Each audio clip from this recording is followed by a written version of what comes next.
Hello दोस्तों, नमस्कार। स्वागत है आपका आपके यूट्यूब चैनल एग्जाम 91 पे। देखिए दोस्तों, हम लोग जो है ये प्रीवियस ईयर के सारे प्रैक्टिस सेट कर रहे हैं। देखिए उसी के तहत ये सीरीज जो चल रही है उसमें आज देखिए यूपी टीपीएससी में जो पीटी का पेपर 2021 में हुआ था ये उसी का हिंदी का पेपर है। चलिए यहाँ पे हम लोग क्वेश्चन को स्टार्ट करते हैं। देखिए इसमें क्या लिखा हुआ है, परीक्षा तिथि जो है ये 24/8/2021 का है, जिसमें फर्स्ट और सेकंड दोनों के पेपर हैं। चलिए लिखा हुआ है, निम्नलिखित में से तीक्ष्ण का विलोम क्या आता है। तीक्ष्ण का विलोम क्या हो जाएगा, कुंठित हो जाएगा। क्या हो जाएगा दोस्तों, कुंठित हो जाएगा। गजवदन का विलोम शब्द क्या हो जाएगा, देखो क्या, अच्छा पर्यायवाची पूछा। गजवदन मतलब गज मतलब हाथी होता है। हाथी किसका होता है, ये आपको विष्णु बता रहे, गणेश का होता है, लंबोदर का होता है, गणपति का होता है, ये सब उसी के पर्यायवाची हैं। तो गजवदन किसका हो जाएगा, गजवदन का क्या हो जाएगा, देखो गर्जन लिखा हुआ, मेघनाद लिखा हुआ, गणपति लिखा हुआ, विष्णु, तो गणपति का हो जाएगा यहाँ पे। कांटों से भरा हुआ, बाकी के लिए दिए गए विकल्पों में से एक शब्द चुनिए। कांटों से भरा हुआ, तो इसके लिए एक शब्द क्या हो जाएगा, कांटों से भरा हुआ, कंटक, विकीर्ण, कुचैला, कंट कारकीर्ण, तो कंट कारकीर्ण हो जाएगा। इसी का मतलब हो जाएगा कांटों से भरा हुआ। ठीक है, चलिए 4 नंबर देखिए। दूध का दूध और पानी का पानी करना मुहावरे का अर्थ है। क्या अर्थ हो जाएगा, दूध का दूध और पानी का पन्ना। दुग्ध इंस्पेक्टर होना, मिलजुल कर रहना, पक्षपात निर्णय करना, उचित निर्णय करना। देखो जब दूध का दूध पानी का पानी हो जाएगा तो इसका मतलब है दूध अलग हो जाएगा, पानी अलग हो जाएगा, यानी कि जो है उचित निर्णय हो जाएगा वहाँ पे। शुद्ध बर्तनी का चयन करना है। शुद्ध बर्तनी लिखा हुआ, बहिष्कार लिखा हुआ, बहिष्कार लिखा हुआ है, बहिष्कार लिखा हुआ है, बहिष्कार लिखा हुआ है। दोस्तों देखो जब इस तरीके का क्वेश्चन आते हैं, तो जब इंग्लिश में भी इसी तरीके के क्वेश्चन आते हैं और ये हिंदी में भी है, जब भी कभी इस तरीके का क्वेश्चन आए तो आपको देखिए बर्तनी अगर नहीं पता है तो पढ़ने में दिक्कत हो जाएगी और आप इसको समझना मुश्किल हो जाएगा। देखो ये क्या हो जाएगा, बहिष्कार हो जाएगा। क्या हो जाएगा, बहिष्कार। बा बनेगा, हा में छोटी की मात्रा लगेगी, षटकोण वाला सा बनेगा आधा, फिर का में डंडा, बड़े का और रा, बहिष्कार, यानी कि ये तीसरा डंडा। हाँ दोस्तों, एक चीज़ आपसे कहनी है कि दोस्तों देखिए आप लोग जो है वीडियो को लाइक नहीं कर रहे हैं, वीडियो को लाइक और शेयर नहीं कर रहे हैं। दोस्तों देखिए वीडियो को लाइक और शेयर जरूर कर दिया करें। ये वीडियो बनाने में काफ़ी मेहनत लगती है दोस्तों, और आप लोगों के लिए ही ये मेहनत की जा रही है। तो आप लोगों से बस क्या ही उम्मीद है, बस एक ही चीज़ की तो उम्मीद करते हैं कि आप लोग जब वीडियो देखें तो वीडियो को लाइक कर दें और वीडियो को शेयर कर दें, और जब जितने भी नए लोग हैं चैनल को सब्सक्राइब जरूर कर लें, क्योंकि इसी तरीके के हम लोग पर डे हम लोग 45 दिन में 45 प्रैक्टिस सेट लेके आएंगे।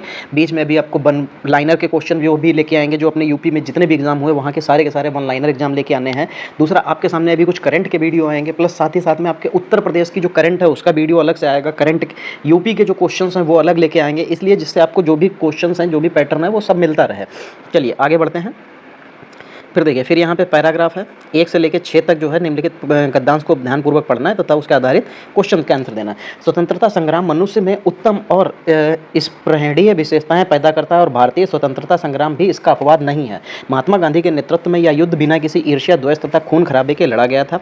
गांधी जी से सत्याग्रह कहते थे। इसके पीछे उनकी शिक्षा, धार्मिक आस्था तथा अन्य उपलब्धियों का इतना हाथ नहीं था जितना उनके सदाचरण और व्यवहार का। इस स्वतंत्र आंदोलन को स्मरण करने का मुख्य कारण यह है कि जनतांत्रिक था, अर्थात इसमें देश के हर वर्ग और जाति के लोग सम्मिलित थे, चाहे वे धनी हो या गरीब हो, नर हो या नारी हो, अथवा विभिन्न संप्रदायों के। इसके साथ ही एक धर्मनिरपेक्ष और स्वतंत्रता कर्मियों का संघर्षशील राष्ट्रीय आंदोलन था। स्वतंत्र भारत के नागरिक के रूप में हम आज जनतांत्रिक और धर्मनिरपेक्षता का लाभ उठा रहे हैं। हम सोच नहीं सकते कि इतने बड़े देश में अपना शासन करने के लिए हम अपना प्रतिनिधित्व नहीं चुन सकते थे, और कोई गंदा कानून लागू कर दिया जाता तो हम उसके विरोध आवाज़ उठा नहीं सकते थे, और हम अपनी राय स्वतंत्रतापूर्वक व्यक्त नहीं कर सकते थे। चलिए भाई, उपयुक्त गद्यांश में प्रयुक्त इस प्रहणीय शब्द का अर्थ क्या हो जाएगा। देखो यहाँ पे जो गद्यांश के हिसाब से अगर देखा जाए तो ये स्पृहणीय शब्द जो लिखा है इसका जो अर्थ हो जाएगा वो हो जाएगा प्राप्त करने योग्य। क्या हो जाएगा, प्राप्त करने योग्य। चलिए 7 नंबर देखिए। 7 नंबर में उपयुक्त गद्यांश में लेखक ने मुख्य रूप से बताया है कि क्या बताया है, आज़ादी में क्रांतिकारियों की विशेष भूमिका थी। ऐसा इस वाले पैराग्राफ में तो नहीं बताया, बाकी थी तो ये सब जानते हैं। आज़ादी में के संघर्ष में कृषकों का योगदान था, ये भी था, लेकिन इस पैराग्राफ में नहीं बताया गया है, इस गद्यांश में नहीं बताया गया। गुलाम देश की दशा कैसी थी, ये भी नहीं बताया गया है। महात्मा गांधी के नेतृत्व में राष्ट्रीय आंदोलन कैसा था, हाँ इसके बारे में पूरी चर्चा की गई है। तो यहाँ पे 7वें का ये चौथा ऑप्शन बिल्कुल सही हो जाएगा। फिर लिखा हुआ है, उपयुक्त गद्यांश के लेखक का उद्देश्य क्या था। उसका उद्देश्य क्या था, धार्मिक अवस्थाओं और सद्व्यवहारों को बढ़ावा देना, भारतीय स्वतंत्रता संग्राम की विशेषता बताना, भारतीय राज्य के दोष निकालना, जनतांत्रिक से हानि बताना। नहीं, भारतीय स्वतंत्रता संग्राम की विशेषताएं बताई गई हैं इस पूरे पैराग्राफ या गद्यांश में। धर्मनिरपेक्षता से क्या अभिप्राय? सभी धर्मों का आदर, धर्म में हस्तक्षेप न करना, धर्म की अवज्ञा, किसी भी धर्म को न मानना। धर्मनिरपेक्षता का मतलब होता है कि सभी धर्मों को मानना या सभी धर्मों को इक्वल रखना। तो यहाँ पे पहला ऑप्शन आपका बिल्कुल सही हो जाएगा। कैसे माना जाए कि हमारा स्वतंत्रता संग्राम जनतांत्रिक था? यह महात्मा गांधी के सद्व्यवहार और आचरण का प्रतीक था। इसमें हिंदू और मुसलमान सम्मिलित हुए थे। इसमें स्वतंत्रता प्रेमियों का आंदोलन था। इसमें सभी जातियों, वर्ग, धर्मों के लोगों ने भाग लिया था। हाँ, ये बिल्कुल सही था। इसमें सभी जातियों, वर्ग, धर्मों के लोगों ने भाग लिया था। चलिए फिर देखिए, फिर वही है कि निम्नलिखित गद्यांश को ध्यानपूर्वक पढ़ना तथा उस पर आधारित प्रश्नों के उत्तर देने हैं। लिखा हुआ है, विधाता रचित इस सृष्टि का सिरमौर है मनुष्य, उसकी कारीगरी का सर्वोत्तम नमूना इस मानव को ब्रह्मांड का लघु रूप मानकर भारतीय दार्शनिकों के यत पिंडे तत् ब्रह्मांडे की कल्पना की जाती है। यह कल्पना मात्र नहीं है, उनकी यह कल्पना मात्र नहीं है, प्रयुक्त यथार्थ भी थी, क्योंकि मानव मन में जो विचारणा के रूप में घटित होता है उसी का प्रकृति रूप ही तो सृष्टि है। मन तो मन, मानव का शरीर भी अप्रीतम है, देखने में इससे भव्य, आकर्षक एवं लवण्यमय रूप सृष्टि का में अन्यत्र कहाँ। अद्भुत एवं अद्वितीय है मानव सौंदर्य। साहित्यों में इसके रूप सौंदर्य के वर्णन के लिए कितने ही अप्रस्तुतों का विधान किया है, और इस सौंदर्य राशि से सभी को आप्यायित करने के लिए अनेक काव्य सृष्टियाँ रच डाली हैं। साहित्य शास्त्रियों ने भी इसी मानव की भावनाओं का विवेचना करते हुए अन्य रसों का निरूपण किया है, परंतु वैज्ञानिक दृष्टि से विचार किया जाए तो मानव शरीर को एक जटिल यंत्र में उपमित किया जाता है। जिस प्रकार यंत्र के एक पुर्जे में द्वैस आ जाने पर सारा यंत्र गड़बड़ा जाता है, बेकार हो जाता है, उसी प्रकार मानव शरीर के विभिन्न अवयवों में से यदि कोई एक अवयव भी बिगड़ जाता है तो उसका प्रभाव पूरे शरीर पर पड़ता है। इतना नहीं, गुर्दे जैसे कोमल और नाजुक हिस्से के खराब हो जाने पर गतिशील वायु यंत्र यकायक अवरुद्ध हो जाता है, व्यक्ति की मृत्यु हो जाती है। एक अंग के विकृत होने पर सारा शरीर दंडित होता है। यह कालवित हो जाए या विचारणीय है। यदि किसी यंत्र के पुर्जे को बदलकर उसके स्थान पर नया पुर्जा लगाकर यंत्र को पूर्व सुचारू एवं व्यवस्थित रूप से क्रियाशील बनाया जा सकता है, तो शरीर के विकृत अंग के स्थान पर नव निरामय अंग लगाकर शरीर को स्वस्थ एवं सामान्य क्यों नहीं बनाया जा सकता? शल्य चिकित्सकों में एक दायित्व चुनौती को स्वीकार किया तथा निरंतर अध्यावसाय पूर्व साधन के अनंतर अंग प्रत्यारोपण के क्षेत्र में सफलता प्राप्त की। अंग प्रत्यारोपण का उद्देश्य है कि मनुष्य दीर्घायु प्राप्त कर सके। यहाँ यह ध्यातव्य है कि कि मानव शरीर हर किसी के अंग को उसी प्रकार स्वीकार नहीं करता जिस प्रकार हर किसी का रक्त उसे स्वीकार नहीं होता। रोगी को रक्त देने के पूर्व रक्त पूर्व का परीक्षण अवश्य है, तो अंग प्रत्यारोपण से पूर्व उत्तक परीक्षण अनिवार्य है। आज का शल्य चिकित्सक गुर्दे, यकृत, आंत, फेफड़े और हृदय का प्रत्यारोपण सफलतापूर्वक कर रहा है। साधन संपन्न चिकित्सालयों में मस्तिष्क के अतिरिक्त शरीर के प्रायः सभी अंगों का प्रत्यारोपण संभव हो पाया है। यही पूरा पैराग्राफ आपको पूरा का पूरा ऐसे के ऐसे ही छप के आया था यूपीपीटी 2021 के पेपर में, मुझे याद है अभी भी। चलिए 11 नंबर देखिए, मानव को सृष्टि का लघु रूप माना गया है क्योंकि मानव मन में जो घटित होता है वही सृष्टि में घटित होता है। मानव सृष्टि का सिरमौर है, मानव की शक्ति अपराज्य है, लघु मानव की विधाता की सच्ची सृष्टि है। तो मानव को सृष्टि का लघु रूप माना गया है क्योंकि मानव मन के में जो घटित होता है वही सृष्टि में घटित होता है। वैज्ञानिक दृष्टि की अपेक्षाकृत अभाव होता है किसका? साहित्यकार में, साहित्य शास्त्री में, शल्य चिकित्सक में, वैज्ञानिकों में। तो दोस्तों ये होता है साहित्य शास्त्री में। वैज्ञानिक दृष्टि का अपेक्षाकृत अभाव किसमें होता है? साहित्य शास्त्री में, क्योंकि साहित्य में वैज्ञानिक जो चीज़ें हैं वो कभी भी देखी नहीं जाती हैं, क्योंकि वैज्ञानिकली अगर देखा जाए साइंटिफिकली तो वो चीज़ें बदल जाती हैं, अलग हो जाती हैं, तो इसलिए वहाँ पर उनको नहीं लिया जा सकता। चलिए 13 नंबर, मानव शरीर को यंत्रवत कहा गया है क्योंकि मानव शरीर दृढ़ मांसपेशियों और अवयवों से निर्मित है। मानव शरीर यंत्र की भांति लवण्यमय होता है। अवयव रूपी पुर्जों के विकृत होने पर शरीर यंत्रवत निष्क्रिय हो जाता है। मानव शरीर की विधाता की सृष्टि की अनुपम कृति है। तो दोस्तों देखो, मानव शरीर जो है उसने पैराग्राफ में कहा था कि जो है यंत्र की भांति लवण्य में है। अगर एक यंत्र खराब तो पूरा पुर्जा काम करना बंद कर देता है, ऐसे मतलब एक पुर्जा काम करना बंद कर दे तो पूरा यंत्र खराब हो जाता है। ऐसे ही मानव के शरीर में अगर कोई एक अंग खराब होता है तो पूरा शरीर प्रभावित होता है। 14 शल्य चिकित्सकों द्वारा स्वीकार की गई दायित्वपूर्ण चुनौती थी। क्या थी? जीर्ण शरीर के स्थान पर स्वस्थ शरीर देना, मानव शरीर को मृत्यु से बचाना, अंग प्रत्यारोपण द्वारा शरीर को सामान्य बनाना, शल्य चिकित्सक का महत्व स्थापित करना। तो दोस्तों देखो, इसमें जो है अंग प्रत्यारोपण द्वारा शरीर का सामान्य बनाना, क्योंकि आज के टाइम में हृदय प्रत्यारोपण, किडनी, फेफड़े और आंतें फांतें सब कुछ तो प्रत्यारोपण होने लगा है, तो इसलिए इसके बारे में बात की गई थी। चलिए, अनुच्छेद में प्रयुक्त निरामय शब्द का पर्याय क्या है? जो निरामय शब्द था उसका पर्यायवाची, निरामय का मतलब होता है जिसको कोई रोग ना हो, निरोग हो या स्वस्थ हो या निर्मल हो। तो निरामय शब्द का मतलब यहाँ पे क्या हो जाएगा? स्वस्थ हो जाएगा। एकल शब्द का विलोम एकल होगा, ठीक है, अकेला, या जैसे कह सकते हैं कि हाँ, एक आदमी होगा उसको एकल कहा जाएगा और उसका विलोम बहुल हो जाएगा, बहुत से। दर्प का पर्यायवाची कौन सा है? तिरस्कार, अहंकार, व्यथा या स्वाभिमान। तो जो दर्प है, दर्प का जो पर्यायवाची होता है, पर्यायवाची पूछा गया, दर्प मतलब अहंकार होता है या घमंड कह सकते हैं, ठीक है। तो देखिए यहाँ पे अहंकार ही दे रखा है, तिरस्कार अलग चीज़ होता है, स्वाभिमान अलग चीज़ है, लेकिन अहंकार जो है अलग चीज़। तो दर्प का पर्यायवाची क्या हो जाएगा? अहंकार हो जाएगा।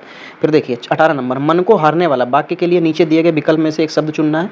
जो मन को हर लेता है उसको क्या कहते हैं? मन को हरने वाला। तो मनोहर हो जाता है मन को हरने वाला। गागर में सागर भरना, मुहावरे का अर्थ लिखिए। दोहों की रचना करना, थोड़े में बहुत कहना, बहुत बोलना, कम बोलना। तो गागर में सागर भरना मतलब थोड़े में बहुत कुछ कहना, ये हो जाएगा यहाँ पे इसका अर्थ। शुद्ध वर्तनी का चयन कीजिए। महत्वाकांक्षा, महत्वाकांक्षा, महत्वाकांक्षा, महत्वाकांक्षा, महत्वाकांक्षा, महत्वाकांक्षा और महत्वाकांक्षा।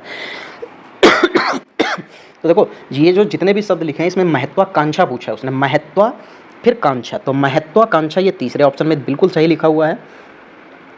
चलिए फिर देखिए, फिर क्या लिखा हुआ है? यहाँ पे लिखा हुआ है कि 21 से 25 गद्यांश को ध्यानपूर्वक पढ़ना है तथा उस पर आधारित प्रश्नों का उत्तर देना है। धरातल से युद्ध की विभीषिकाओं को सदा सदा के लिए समाप्त करने के लिए गांधी जी ने विश्व को अहिंसा रूपी अस्त्र प्रदान किया है। गांधी जी कहा करते थे कि प्रेम और अहिंसा के द्वारा विश्व के कठोर से कठोर हृदय को भी कोमल बनाया जा सकता है। उन्होंने इन सिद्धांतों का परीक्षण भी किया और वे नितांत सफल सिद्ध हुए। हिंसा से हिंसा बढ़ती है, घृणा से घृणा को जन्म देती है, घृणा को जन्म देती है और प्रेम से प्रेम की अभिवृद्धि होती है। अतः यह निश्चित है कि बिना प्रेम और अहिंसा के विश्व में शांति स्थापित नहीं हो सकती है। शांति के अभाव में मानव जाति का विकास संभव नहीं है। प्रत्येक राष्ट्र का स्वर्णिम युग वही कहा जाता है जब वहाँ पूर्ण शांति और सुख रहा हो तथा उत्तमोत्तम रचना कार्य किए जाते हों। भौतिक दृष्टि के आधार पर कृषि की उन्नति भी शांति काल में ही संभव होती है। अतः हम यदि विश्व का कल्याण चाहते हैं तो हमें युद्ध का बहिष्कार करना ही होगा। अहिंसा और प्रेम की भावना से विश्व में शांति स्थापित करनी होगी, तभी विश्व में सुखमय और शांतिमय राज्य की स्थापना संभव होगी।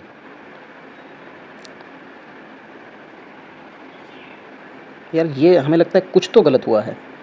अच्छा 20 तक था, फिर 21 से 25 था। अच्छा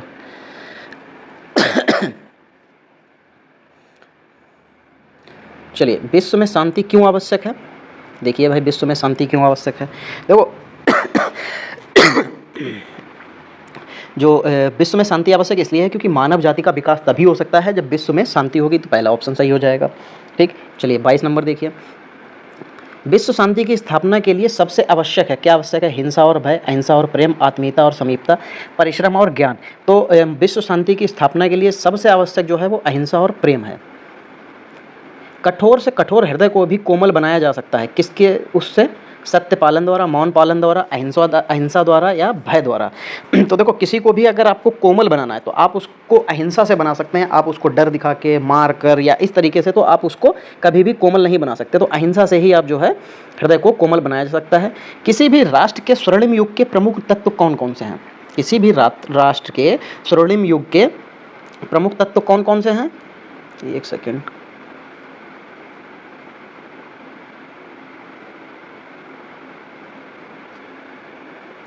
किसी भी राष्ट्र के स्वर्णिम युग के प्रमुख तत्व पूछे जा रहे हैं, कौन कौन से हैं? तो देखिए धन और वैभव, धन और संपन्न, आध्यात्म और उपासना। इनसे देखिए तो नहीं बनता है। शांति, सुख और रचनात्मक कार्य, बिल्कुल सही बात हो जाएगी, इन्हीं से स्वर्णिम युग बनता है। नितांत शब्द का उपयुक्त पर्याय क्या है? नितांत पूछा गया है।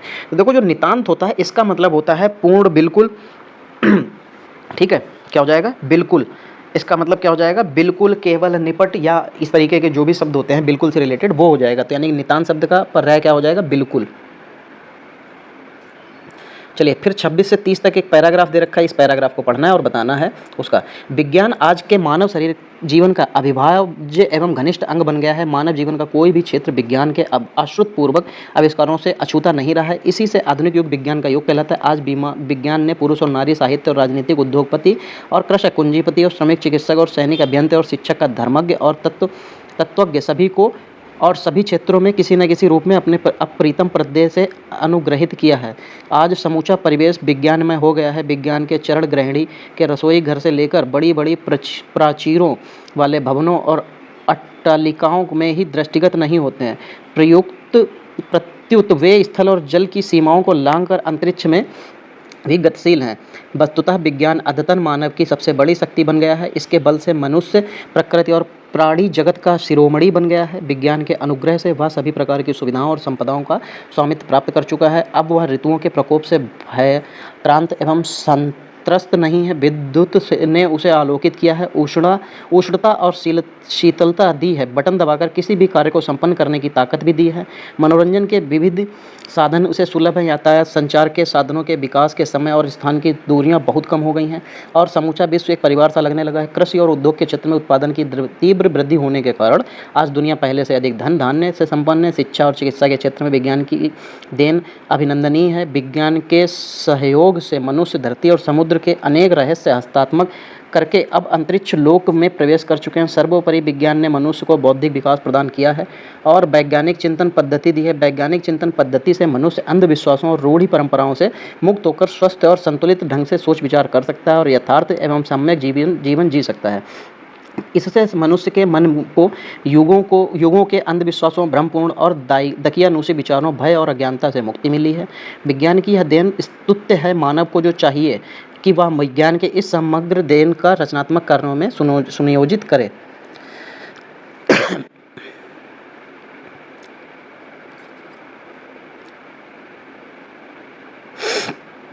चलिए फिर देखिए 26 नंबर। विज्ञान मानव की सबसे बड़ी शक्ति इसलिए कहा गया है क्योंकि इसके बल से मनुष्य विद्युत शक्ति का स्वामी है, प्रकृति और प्राणी जगत का सिरमौर है, सभी भौतिक सुविधाओं से संपन्न है, अंतरिक्ष के क्षेत्र में हस्तक्षेप कर सकता है। तो यहाँ पे ये प्रकृति और प्राणी जगत का सिरमौर है, बिल्कुल सही हो जाएगा यहाँ पे। फिर देखिए वैज्ञानिक चिंतन पद्धति ने मनुष्य का सबसे बड़ा उपकार किया है कि उसे मुक्ति मिली है। किससे मुक्ति मिली है? उसे मुक्ति मिली है भ्रमपूर्ण रूढ़िवादी विचारधारणा से उसे मुक्ति मिल गई है।